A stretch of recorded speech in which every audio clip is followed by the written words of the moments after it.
姐姐，这是我的赔礼，还请你笑纳。说完，看他没伸手接，叶玲珑迅速直接就塞进了他的怀里。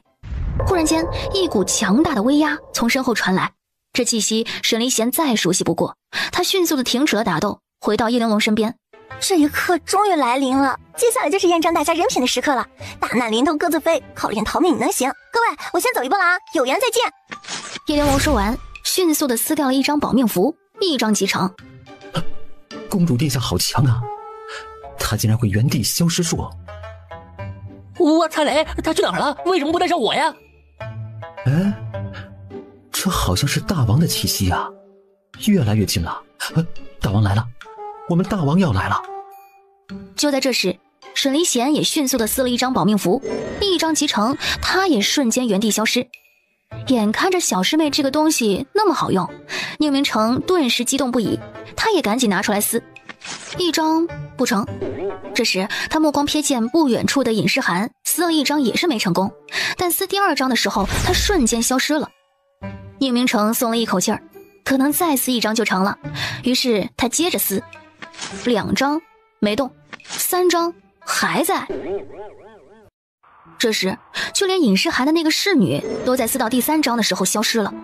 宁明成他还在原地，此刻那只大妖已经到了青云阁的前面，他整个人懵了。不会吧，他不会成为小师妹保命符的第一个牺牲品吧？搞什么搞什么，叶玲珑他不会骗我吧？谢兄，你也还没走啊？天哪，我2个师弟都走了，最后竟然是你留下来陪我了，我们不会走不掉了吧？何人敢在我的地盘上作乱？大王来了，我们的大王终于来了！你就是骄族公主？叶荣月瞪大了双眼，他根本不知道这个人在说什么。荣月，这下麻烦大了，他就是霸占青云州的大妖。你找错人了，我不是骄族公主，我是修仙界的人。哼，你是人？修仙界的人身上怎么会散发着妖气？你弄错了吧？这里小妖众多，妖气浓重，他们之前并没有注意到，可现在仔细一看，叶荣月的身上真的在散发妖气。死到临头了，还想狡辩？你们说，她是不是骄族公主？小妖们愣了一下，但他们的小脑子转得很快。她是公主殿下的姐姐，骄族公主的姐姐当然也是骄族公主啊。没错，她就是骄族公主，尊贵的骄族公主。骑着乌龟妖，带着人类修士，在我的地盘上欺骗我的小妖，聚众打架抢夺苍水珠私藏，你好大的胆子！只见那只大妖抬手便是一掌，朝着叶荣月打过去，两人被大妖一掌甩了出去，叶荣月直接摔落在地上，一大口血吐了出来。荣月，你没事吧？叶荣月活了那么长时间，还从未有过一次感觉自己这么接近死亡。荣月，荣月！许天幽迅速地摸出了一枚丹药，塞进了他的口中。啊，怎么回事？她不是骄族公主吗？大王为什么要打她呀？这样不会得罪骄族吗？难不成她是假冒的？毕竟她脑袋上没角啊。岂止是没角，她现在被大王打了一拳，她身上连妖气都没有了。她是个人类修士，她是假冒的。我们被骗了！小妖们一个个激动地呼喊了起来。她不是骄族公主，那岂不是连他们的公主殿下也被骗了？这也太可恶了吧！你们这群蠢货，睁大眼睛看清楚了，你们都信了个什么玩意？打来打去那么多天，被一个人类给耍得团团转，苍水珠都弄丢了，脑子不好使就都别要了。小妖们顿时也好生气啊，都怪这个冒牌货，还是公主殿下温柔，他还说你们超棒，今晚奖励大餐。大王，苍水珠就在他身上，我亲眼看见的。对啊，我们也看见了。叶荣月气得脸色发白，又一口老血吐了出来。他说叶玲珑怎么忽然变得那么快，又喊姐姐，又送珠子，还带他骑乌龟。我没有苍水珠。你们自己丢掉的脑子自己找回来，这里所有的人类修士还有他的妖族走狗，今天必须要死在这里。他这一吼，所有小妖全部往叶荣月那边冲了过去。都瞎了吗？还有那2个。大妖怒而指向角落里还在瑟瑟发抖撕符纸的宁明成和谢灵翼。眼看着那些妖兵朝着他们冲了上来。宁兄，今日我们一同丧命于此，黄泉路上也是有个伴儿了。谢灵翼话音刚落，撕拉一声，宁明成在他面前原地消失了。搞什么？到头来受伤的竟然只有他自己。他内心顿时一阵痛苦，导致一个分神，被小妖们追上一顿毒打。他手里就剩1张保命符了，可他不想死啊！他深吸一口气，绝望地撕掉了最后1张。撕拉一声，他感觉到自己身形一晃，成功了！成功了！我终于成功了！我逃出去了！他确实成功瞬移了，没错。可瞬移的地点从离大妖10丈远变成了离他3丈近。就在这时，他手指忽然碰到了什么东西，拿起来一看，哦，是一张伤他最深的符纸。去他妈的符纸！他怒而撕碎，哭喊一声：叶玲珑，我恨你！盟主，如今青云州这形势，想要全部杀光那些潜入的妖族已经是很难了。你牵制的那只大妖那么多天，我们派出去的弟子们已经差不多把能救活的人都给救出来了。以我所见，直接封了青云州吧，这是损失最小的办法了。我也赞同，那只大妖修为一道化神，只要打起来后果无法估量。即便最后盟主能打赢，可化神期打架可不是小事啊，轻则殃及池鱼，死伤无数，重则毁灭一方，山河崩塌。我也赞同选择丰州的方式结束这一场动乱。只要他们出不来青云州，对于修仙界来说，那结果是一样的。一旦盟主你全力跟那只大妖对战的话，你若是受伤了，那宗门联盟可就没人能坐镇，只怕会引发动荡，没必要把自己给搭进去，两败俱伤啊。这话一出，大家纷纷点头。既然如此，那就丰州吧。但凡宗门里还有另外一个化神，他倒也不怕豁出去跟那只大妖正正经经的打一场了。叶玲珑，我恨你！哎，这好像是你们七星宗的弟子啊，谢灵翼。掌门，我出来了，我又活了！吐出来的血还是热的，活着活着，他还活着。也不知道是不是弥补前一张符纸瞬移7丈远的离谱距离，这一张符纸竟然把他直接移出了青云州，移到掌门跟前来了。你怎么会伤成这样？你刚刚说叶玲珑？你说什么叶玲珑？你恨他干什么？他人在哪里？不会在青云州吧？你把话给我说清楚了。是不是他把你给害成这样的？胡说八道！叶玲珑要杀他，他岂能活着？盟主，你开什么玩笑？叶玲珑是筑基，谢灵翼是金丹呐。哦，你自己说吧。叶玲珑要杀你，你真的能挣扎？谢灵翼一口老血吐出来。这世上还有没有一个不扎心的地方了？他正喘着气要说话的时候，忽然胸口一痛，两眼一黑，昏了过去。你没事吧？公主殿下。四下无人，倒也不必这么入戏，更何况他已卸任了。此处是青云州的边界，我带你们离开这里吧。外面有宗门的人，你们跟他们会合就安全了。那你呢？你不跟我们一块走吗？我还要去找我师兄，先把你们送出去，我便没了那么多顾虑了。尹诗涵本想说，可你只是一个筑基啊，但话到嘴边，发现根本说不出口。那好，我们听你的安排。于是，叶玲珑带着他们2个飞到了青云州的边界，那边应该就是宗门联盟驻扎的地方了。你们自己御剑飞过去吧，我们就此别过。只是这苍水珠，公主殿下救我们一命，这大恩大德我们没齿难忘。即便是爹爹还在世，一枚苍水珠他没什么舍不得，更何况我现在无依无靠，即将要寄人篱下，连自己都保护不好。这苍水珠是至宝，若我将它带在身上，恐怕我的下场比死在青云州里的好不了多少。那我就收下了。我不知公主殿下此去还要做什么，其他的事情我有心无力，但这个你拿去，日后也许能用到。叶玲珑打开一看，竟然是城主府的地图。一开始青云州只是云雾弥漫，我爹带着大家寻找原因，找了半天都没能找到，也就没有太紧张。直到某一天，那只大妖在我家忽然现世。你家？对，城主府。他们最开始出现的地方是城主府，所以我爹连逃都来不及，人就被杀了。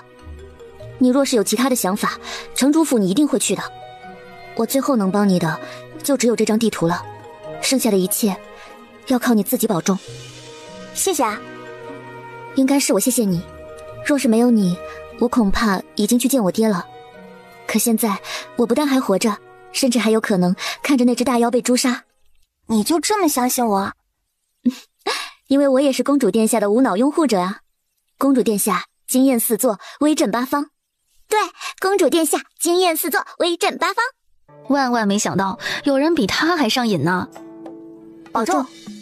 送别了他们，叶云龙重新回到了青云洲上。醒醒！醒了。我的保命符是随机瞬移，我不知道我的师兄们去哪儿了。你可以感知到他们的位置吗？若是没有刻意收敛气息，修为越高，感知越易。你二师兄应该可以，你六师兄，我先试试。过了一会儿，小黑蛇重新睁开了眼睛，一睁眼便看到他目光灼灼的模样。想学？想啊。上次叫你练的九霄神魂诀呢？练了。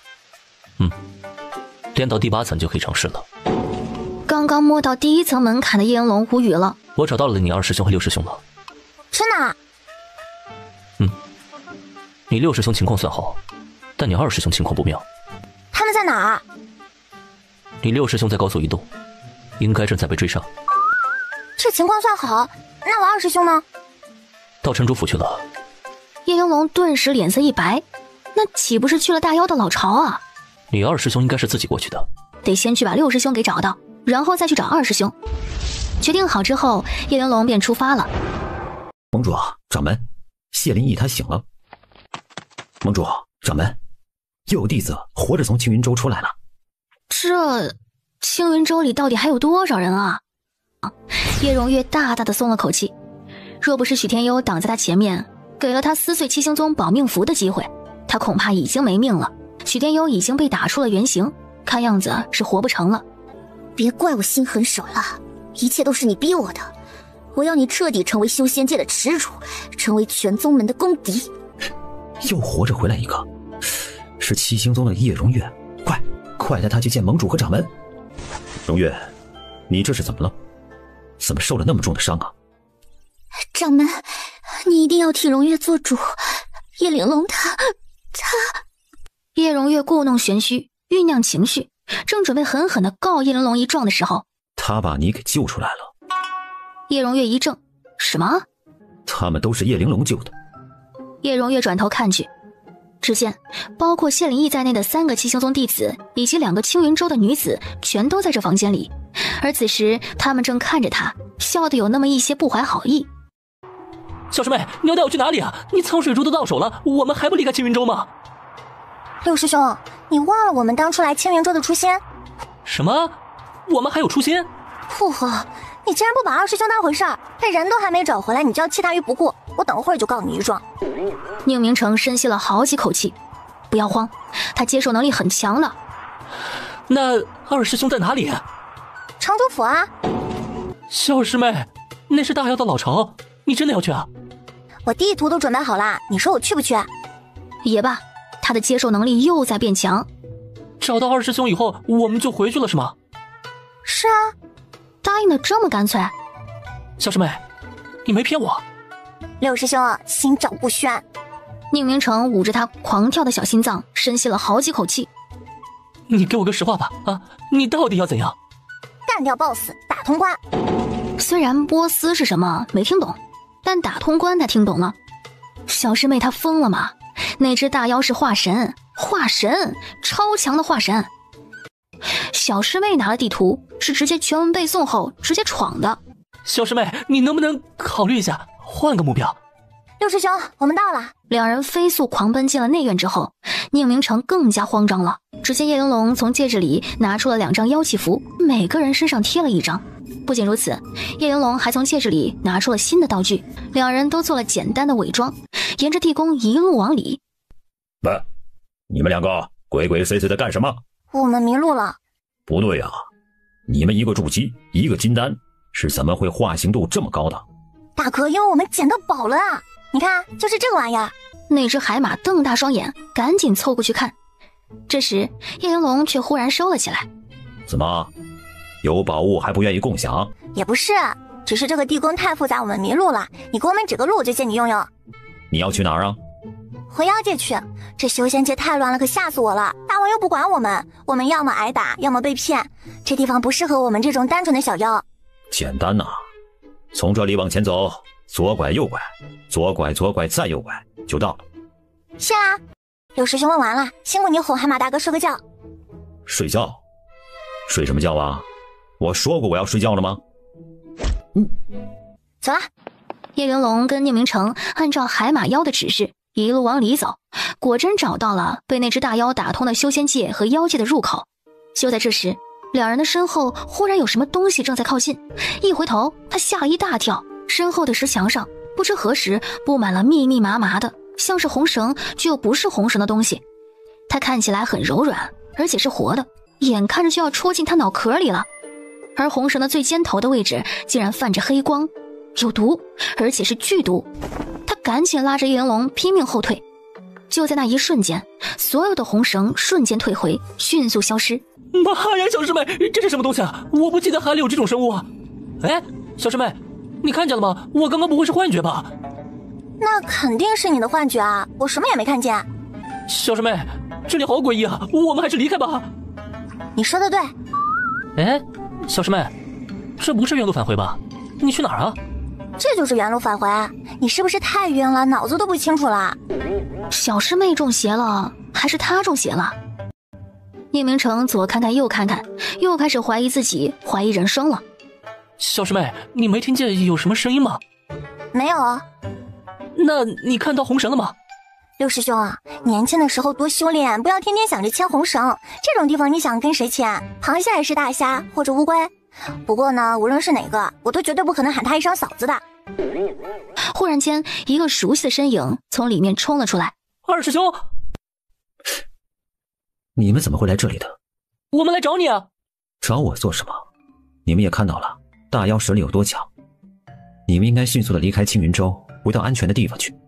二师兄，你脑袋上怎么会有红绳呢？小师妹，这下我总没有看错吧？你别再说我头昏眼花了。叶云龙看了看一脸好奇又不知死活的聂明成，又看了看脸色越来越低沉，唇线绷得越来越紧的沈离弦，一脸的无奈。六师兄，你睁大眼睛看清楚，这个不是红绳，这是花瓣。花瓣，你瞎吗？沈离弦攥紧了手心，在考虑要不要将他打昏送走。只见聂明成瞪大了双眼，整个人都懵掉了。他看懂了，知道这脑袋上的花瓣不是偶然，也不是伪装了。二师兄，搞了半天，原来你是彼岸花妖啊！这是能直接说的。小师妹，原来你早就知道了，你分明看到了我说的那些红绳，知道那些是花瓣，懂得这里面有人，你甚至知道是二师兄，你还说是我产生了幻觉，你就是故意欺骗我，把我当傻子是不是？六师兄，我主要是呢，没想到你接受能力这么强。都到这种时候了，不强还能怎样？我其实接受能力也不是很强的，要么你还是告诉我这是幻觉吧。哦，这是幻觉，能不这么敷衍吗？叶玲珑也不想这么敷衍，因为他记得原著上二师兄被发现是半妖的时候，他是化作了一头狼的，所以所有人都以为他是一只狼妖的后代。我万万没想到，我那么冰冷又凶狠的二师兄竟然是朵花，是朵柔软又细腻的彼岸花。天哪，二师兄，你绽放的时候会扭来扭去吗？沈离弦的身体又是猛地一僵，他怎么会问这种问题？他不要面子的吗？宁明成脑袋猛地一抬，这是重点吗？虽然但是，二师兄他真的会迎风摇摆吗？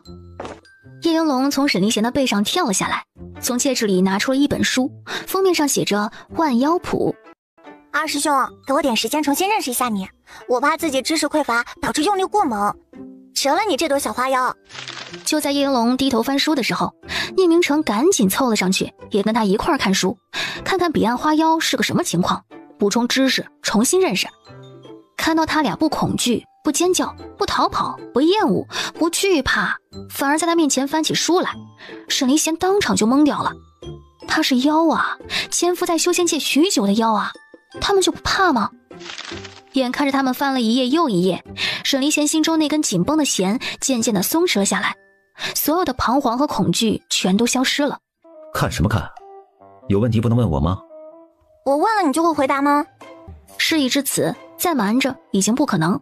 既然他们接受了自己，那便为他们敞开心扉吧。问吧，我知无不言，言无不尽。沈离贤做好了豁出去的打算。二师兄，你们彼岸花需要把自己插土里吗？啥玩意儿？我看那些海妖虽然上了岸，但是最喜欢的地方还是海里，并且时不时呢去泡个水什么的，舒服的不得了。所以你也会随时把自己插进土里吸收营养吗？沈离贤深吸了好几口气，是打算要豁出去，可也不是这么豁呀，他不要面子的呀。小师妹，这个问题不重要。重要啊！你若是需要土壤，那我就可以给你准备随身携带的土壤，还可以在里面给你添加各种营养元素，让你舒舒服服的健康成长。小师妹是真的把自己当朵花了。小师妹，你怎么没对我这么好过？六师兄，你拿过我多少张死胖符，你自己心里有数吗？宁明成一愣，对哦。二师兄，那你尽管提，我们享受到的舒服，你也不能缺。宁明成刚说完，沈离贤就一个五爪削到了他的脑袋上。管好你自己吧。二师兄还是那个暴力师兄，一点都不像是一朵小娇花，痛心。小师妹，这事儿啊，就不用你研究了，这里很危险的。二师兄，你刚刚不让我们进那个房间，是因为里面有大量毒液吗？你怎么知道？你跟我们分开之后直奔城主府布置那么久，不就是想用那点彼岸花的毒液和你这一身的修为跟那只大妖血拼吗？小师妹怎么那么聪明？你跟他说的。宁明成正犹豫着要不要顺势背下此锅的时候，沈离贤自己否认了。应该不是，你没有那么聪明。二师兄啊，你这样是打不过的。他是化神，你是元婴，化神和元婴之间犹如天堑，打不赢的。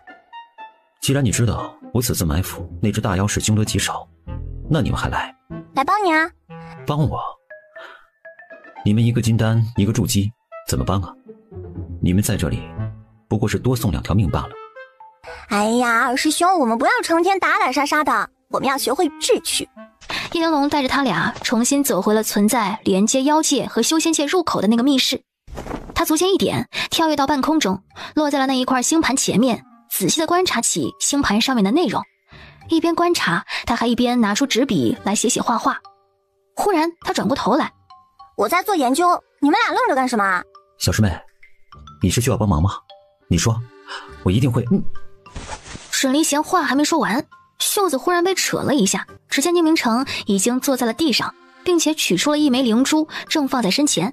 二师兄，快修炼！这种生死关头，修炼？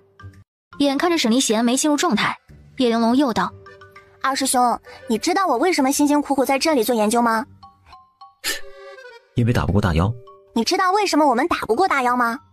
因为我们修为不如他吗？没错，就是因为你不好好修炼，打不过大妖，导致你的小师妹在这里辛辛苦苦绞尽脑汁。可即便是这样，你现在也还不知道努力，还要质疑，你好令我伤心。说的好有道理啊，这一切的根源竟然是在于他不努力。于是沈离贤嗖的一下坐了下来。时间一点一点过去，叶玲珑忽然抬起手往星盘上拨动了一下，下一秒一股强大的飓风从入口涌了出来。叶玲珑赶紧重新拨动星盘，飓风瞬间消失。忽然间那个入口里飞出了一样东西，撞在了他的身上，把他一块儿带走了。二师兄，你快去救六师兄！二师兄，小师妹，救命啊！哎呦，跟着那只呆头妖鱼久了，你们还学人类那套排辈分，丢不丢人？吃我一击！宁明成迅速地逃窜到沈离贤的身后，沈离贤一抬手，替他挡下了对方的一记杀招。你也是个元婴啊，而且看起来还挺厉害的。好端端的为什么要当那条妖鱼的走狗啊？给你个机会，投入到我的麾下，我保证带你吃香的喝辣的。沈离贤眉头紧皱，脸色低沉。大哥，你这光滑滑的皮肤，还有这一身帅气的电法，以及你这强大的气势，你该不会是闻名妖界那只人人闻风丧胆的电鳗吧？妖界什么时候有一只令人闻风丧胆的电鳗了？小师妹张口就乱扯，怎么会有人信啊？你这只小鱼妖有见识，我喜欢。你刚刚说呆头摇鱼？怎么，我这么形容你们大王，你不服？不服也没用，他就是脑子呆。山海那条妖鱼是全妖界最呆，这下他们才知道，原来霸占青云洲的那只大妖名叫山海，真身竟然是一条瑶鱼。大哥，他呆不呆呢，跟我们没什么关系，因为我们已经不打算认他做大王了，所以我们才会聚集在这里研究怎么会妖界。好端端的，你们为什么不认他？因为他如今自恃强大，目中无人，对我们这些小妖非常冷淡。我觉得跟着他没有前途，我不想留在他身边了，我要回妖界去。哈哈哈哈哈！他那点能耐算什么强大？不如你们跟着我吧，以后我罩着你们，必不会像他那样脑子不好使。这话一出，不仅是叶玲珑，就连沈离贤和宁明成都惊讶了一下。他这水平，估计连沈离贤都打不过吧？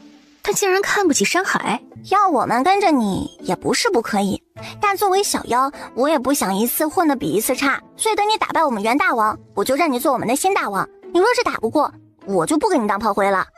你开什么玩笑？我怎么会打不过他？就他那点本事，我随便就收拾了。那你快去啊！我告诉你他的位置，你去杀了他，我们在这里等你一块回妖界。行，我就喜欢你这么爽快的小鱼妖，可爱呀。于是叶玲珑把山海最后出现的位置给电鳗说了一遍，并且告诉他怎么走出地宫，说得非常的详尽。说完之后，他便高高兴兴地走了。小师妹，你为什么要告诉他这些？二师兄，那个星盘是山海用自己的力量驱动着不断运行的，所以妖界和修仙界的通道才一直处于开启的状态。我刚刚动了一下那个妖盘，山海必定能感觉到，他这会儿呢十有八九是要来查看情况的。叶玲珑微微一笑，这不就有冤大头送上去替我们顶包了吗？沈离贤心神一震，小师妹竟然是这样的小师妹，难不成之前真就冤枉六师弟了？啊，我那美貌与智慧并存的小师妹发挥一如既往的稳定。他顶在前头，我就去搞研究去了。大约1个时辰之后，外面传来了一个痛苦的哀嚎声。你们这些无耻小妖！大哥，你是去寻仇还是去整容了？你真的是刚刚那只玉树临风的电鳗吗？你这只小鱼妖，都怪你！你为何不告诉我山海已经是化神期的修为了？你不知道吗？我不知道啊，他分明半年前还是个元婴的，气死我了！我要知道，我还能去找他寻仇吗？大哥，你刚刚把自己实力形容的惊天地泣鬼神的，我那么单纯，不该相信你吗？总之，算我倒霉，我走了。眼看着他马上就要跳进去了，叶玲珑手指迅速又灵活的移动，再一次拨动了星盘。救命啊！什么鬼？我死了，要命了！眼看着马上就爬出来了，不知道为何又被拖了进去。小师妹她到底干了什么啊？大哥需要帮忙吗？快来救我呀！师兄，帮忙拽一下。于是宁明成和沈离贤赶紧过去，把那条电鳗给拽了出来。大哥，你没事吧？你看我像是没事的样子吗？大哥，这是我家祖传的救命灵丹，全身上下仅有的一颗，给你了。谢谢你救我一命，你这善良的小鱼妖。第一次经历这种场面的沈离贤，小师妹，她好像有点恐怖啊。经历过无数毒打的宁明成，看样子小师妹对师兄们还是手下留情了的。大哥，你能不能告诉我，你在那头看见了什么东西啊？滚！数不清的鬼魂，就像是去到了地狱里面，好恐怖啊！天哪，妖界什么时候变成那样了？你们海底已经完蛋了，要不你们跟我去河里，我们大河那边应该还没有沦陷的。有没有可能你是真的去了鬼界？不会吧，这个通道不是妖界通向修仙界的吗？这个跟鬼界有什么关系？山海这个法宝那么厉害，有没有可能是它并不只能打开妖界和修仙界，其实呢它可以打通任意2界，做出一个通道来，毕竟单单能打通指定某2个界的法宝一般不太存在。虽然小师妹这话听起来像是猜测，但2位师兄都知道她肯定一早就看出来了。小鱼妖，你好聪明啊，我觉得你说的对，那边应该就是鬼界。大哥，我还有一事不明，想虔诚的跟你请教一下。你说吧，你这小鱼妖可爱，我什么都回答你。沈离贤和宁明成忍不住互看一眼。你刚刚出去跟沙海打架的时候，有没有发现他有什么不妥？有。他好像刚受伤，脾气很暴躁。若他不是化神期的修为，就他那伤，我分分钟就能把他给拿下。看样子每一次驱动这个法宝，都会大大的损耗山海的力量，毕竟这东西是他的力量供给的。我不懂啊，他好端端的为什么要改掉通道的方向啊？当然是为了针对你啊！他知道你对他的威胁有多大，自然不敢随便的放你回妖界。你回去之后说是闭关苦修啊，那没过多久就要超越他了，他岂不是很快就打不过你了？是这样吗？就连他都没把握这辈子能上化神，山海那死妖鱼竟然这么信任他。大哥，你是真的好厉害啊！你一个元婴竟然成了化神的心腹大患，可见你天资卓越，未来可期啊！这小鱼妖怎么比自己还崇拜自己？完了，竟然觉得自己要飘起来了。哎呦，小鱼妖，那现在我该怎么办呢？我回不去妖界，我就没有办法修炼了。既然你诚心诚意的发问了，那我就大发慈悲的告诉你，这事儿呢，首先你得对自己有个定位，遇事不能慌，遇见了化神不要怕。你知道自己有多强吗？你一个元婴冲出去跟那个化神打了一架，你不但没被打死，你还逃回来了，这是正常的元婴能办到的事情吗？光凭这点儿，我愿意称你为最强元婴。其实是这样的，我去找他的时候，他刚受了伤，他暴打我一顿后，我跑掉了。他要是追我，我肯定逃不掉的。但是他听下属报告说，人类修士正在外面布阵封州呢，他不得已紧急赶过去处理了，我这才有命逃回来呀。无论是什么原因，可你逃回来那就是不争的事实。换了别的原因被他暴打一顿的时候，那当场就死了，还有能耐逃？对啊，最猛烈的暴打他都扛下来了，他确实是厉害的呀。小鱼妖，你这么一说呀，我觉得很有道理。是吧？你可以的，你完全能顶得住他的一顿暴打，而且现在还有人类修士在对付他吧，他更是顾不上你了。所以呢，这跟我回妖界有什么关系啊？当然有啊，他跟人类修士打架，你在一旁时不时搞个偷袭，他打你就跑，把他心态搞崩了，他实在是受不了就放你回妖界，眼不见心不烦，至少这个关键时刻别给他添乱。叶曼瞪大了双眼，这样真的行吗？我不会被打死吧？当然不会，我把我的祖传法宝都给你，你拿回去之后保证死不了。你刚刚给了我一颗祖传灵丹，现在又给我祖传法宝，这么珍贵的东西，你说给就给，你不会是骗我吧？大哥，你是在怀疑我这个善良的小鱼妖吗？不是的，我就是疑问，我不是怀疑你，你别这个表情啊。大哥，我且问你，刚刚那枚丹药吃下去效果如何？是不是上好的丹药？丹药自然是上好的。那你觉得我一个筑基期的小鱼妖能拿出这个品质的丹药，除了祖传还能有别的可能吗？对不起，我误会你了。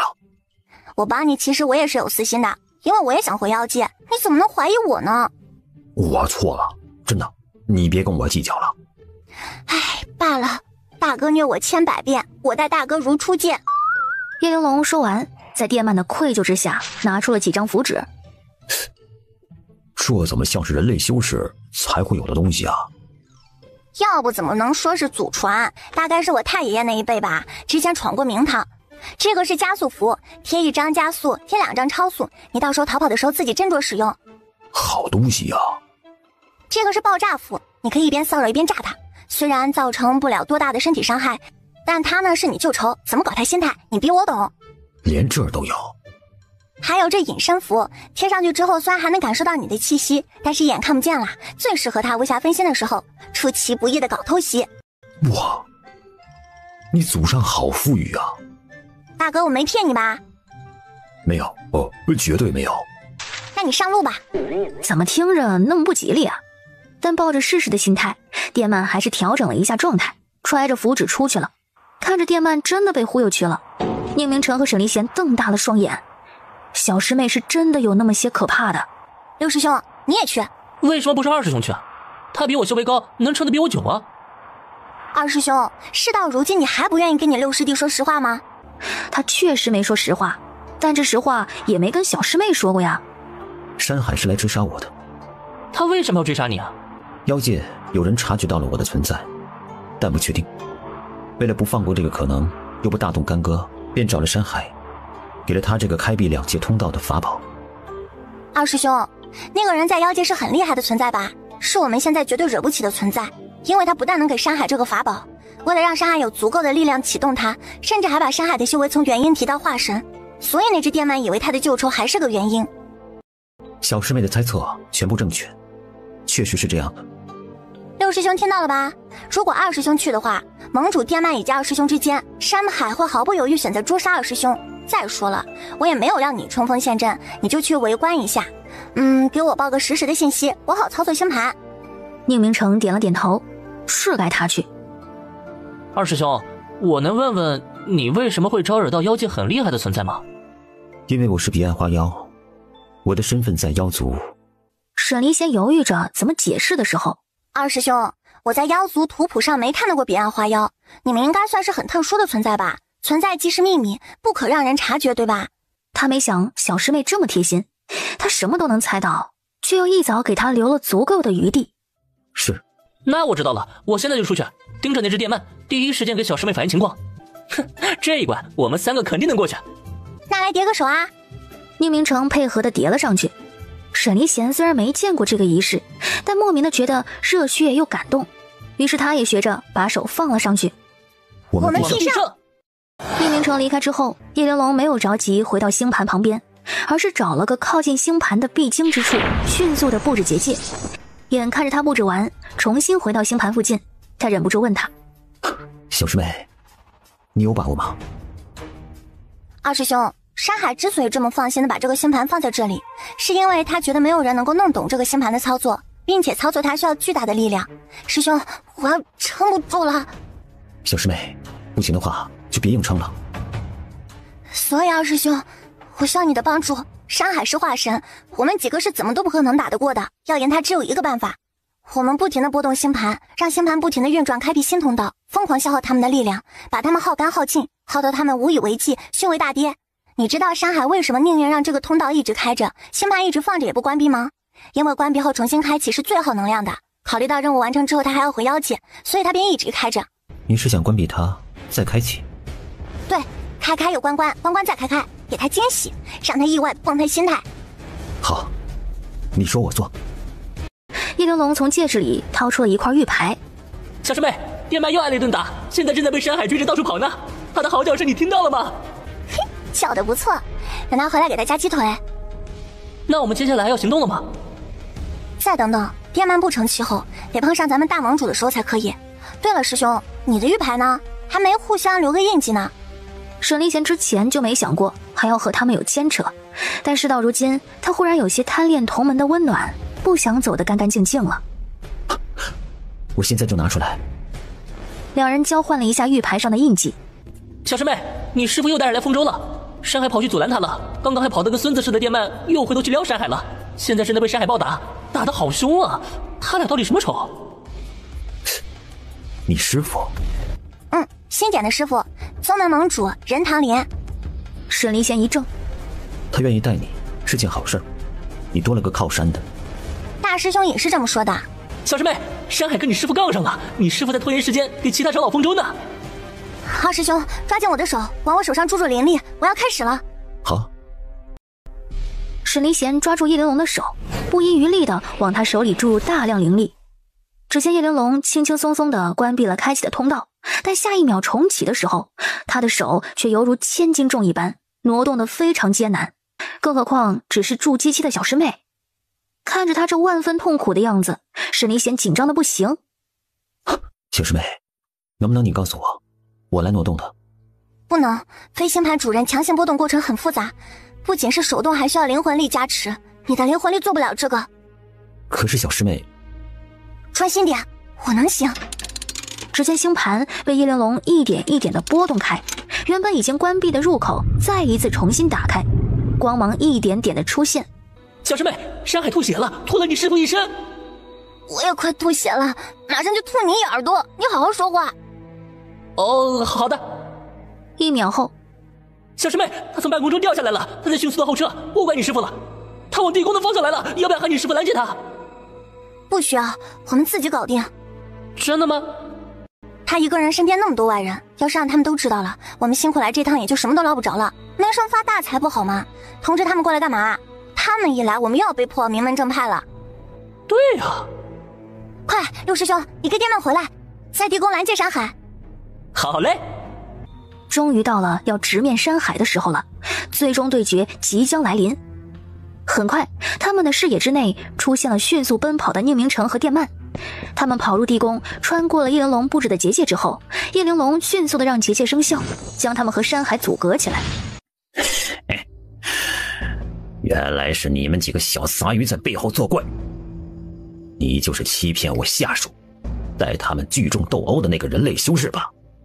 怎么，这次不伪装成教族公主，开始伪装成小鱼妖了？看到山海充满了杀意的目光落在叶玲珑身上，沈离贤下意识地上前一步，挡住叶玲珑。你的气息很熟悉，你好像就是我要找的人。真巧啊！扰乱我妖族的冒牌货，追到修仙界要杀的有目标，以及你这条愚蠢又落后、早就该死千遍万遍的死电鳗。大哥，他随便几个词打发了我们，却用那么多难听的字眼来形容你，这你能忍？士可杀不可辱，作为一个强者，怎能容许昔日宿敌如此轻慢自己？你这条臭不要脸的死妖鱼，之前在元婴毫无进展许久，忽然就化神了，你肯定是走了什么歪门邪道、无耻之极，你还有脸嘲讽？有本事你和元婴，我们公平打一场啊！我要什么公平？我只想要你死而已。你们该不会以为这纸糊一样的结界能够挡得住我吧？愚蠢！山海大笑着，抬手便是一道灵力朝着叶玲珑的结界打了过去。轰的一声巨响，那道结界竟然真就硬生生的顶住了。叶玲珑也没料到他竟然真的能顶住，这是他新学的一种上古结阵的方法。等着！他话音落下，拧起强大的掌力朝着四周轰了过去，持续不断的轰炸，炸向整个地宫的四面八方。眼前的结界打不碎，他就把整个地宫给毁掉。叶玲珑赶紧运转大重生术，在他所在的这一方小小的空间里不断的生长蔓延，撑住了这一个小小密室的坍塌。不够，还远远不够。山海比他想的要强，这几次波动星盘虽然让他受伤，但还没有让他修为跌落。你们三个去拦着他，我要继续动星盘了。叶玲珑把太子和招财从戒指里放了出来。去吧，帮我拦住他。不，什么情况？这里怎么会有一个鬼王跑出来？哎呦，还有这里，怎么还会有一个凶兽？这是什么品种的？喂，别咬我呀！不是吧？不是他想的那样吧？六师弟，二师兄，你有话就说，我有过就背。发现那边一阵混乱，叶玲珑赶紧把胖头也拿了出来。你给指挥一下，我安心的干活。事成之后，好处绝对少不了你的。